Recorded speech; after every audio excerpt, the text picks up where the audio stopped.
ശ്രീ ഉല്ലാസ് ബാബു, ഇതിപ്പോ പാർലമെന്റിൽ അടക്കം പറഞ്ഞ കണക്കുകൾക്കപ്പുറത്ത് സംസ്ഥാനത്തിന് പറയാനുള്ള കണക്കുകൾ അരുൺകുമാർ എണ്ണി പറയുന്നുണ്ടായിരുന്നു. കോടിക്കണക്കിന് രൂപയുടെ കുടിശ്ശികയുള്ളപ്പോൾ 169 കോടി രൂപയുടെ കണക്ക് പറഞ്ഞുകൊണ്ട് പറ്റിക്കുകയാണോ? അല്ലെ, അരുൺകുമാറിന്റെ തുടക്കമുള്ള ശൈലി നിങ്ങൾ കണ്ടില്ലേ? ചക്ക എന്ന് പറയുമ്പോൾ ചുക്ക് എന്ന് കേൾക്കാം, ഉമ്മത്തങ്കായ എന്ന് മറുപടി പറഞ്ഞിട്ട് വല്ല കാര്യമുണ്ടോ? എൻ്റെ മാധു, ഇതിൽ എന്താണ് വിഷയം? ഇതിൽ കൃത്യമായിട്ട് CPM എന്ന് പറയപ്പെടുന്ന സർക്കാരിൻ്റെ ഈഗോ, കോംപ്ലക്സ്, ധിക്കാരം, ആശാ വർക്കർമാരോടുള്ള പുച്ഛം, ഇതിനാണ് ഈ ഏർപ്പാട് ഇവിടെ നടന്നുകൊണ്ടിരിക്കുന്നത്. എന്തായാലും സംശയമുള്ളത്, കേന്ദ്ര സർക്കാരിൻ്റെ ഭാഗത്തുനിന്ന് കൊടുക്കേണ്ട എല്ലാ പദ്ധതികളും കൃത്യമായി തന്നെ കൊടുക്കുന്നുണ്ടെന്നേ.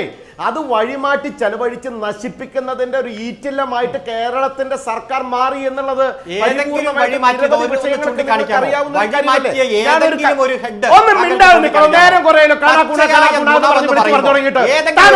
വീട്ടിലേക്ക് പ്രസംഗിക്കാൻ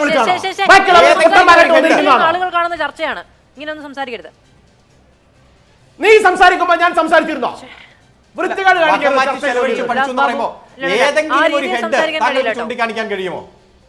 വക മാറ്റി ചെലവഴിച്ച വ്യക്തിയുടെ പേരാണ് വീണ ജോർജ്, മുഖ്യമന്ത്രിയുടെ പേരാണ് പിണറായി വിജയൻ, നശിച്ച സർക്കാരിന്റെ CPM-ന്റെ സർക്കാർ. നിങ്ങൾ മനസ്സിലാക്കണം, ഈ പാവപ്പെട്ട അമ്മമാരുടെ നീതികേട് കാണിച്ച സർക്കാരിന്റെ പേരാണ് CPM.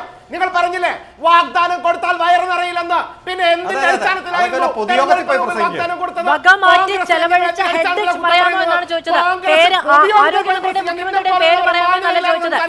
ഏത് ഫണ്ട് കേന്ദ്രം അനുവദിച്ചത് വക മാറ്റി ചെലവഴിച്ചു എന്നാണ് ചോദിച്ചത് ശ്രീ ഉല്ലാസ് ബാബു.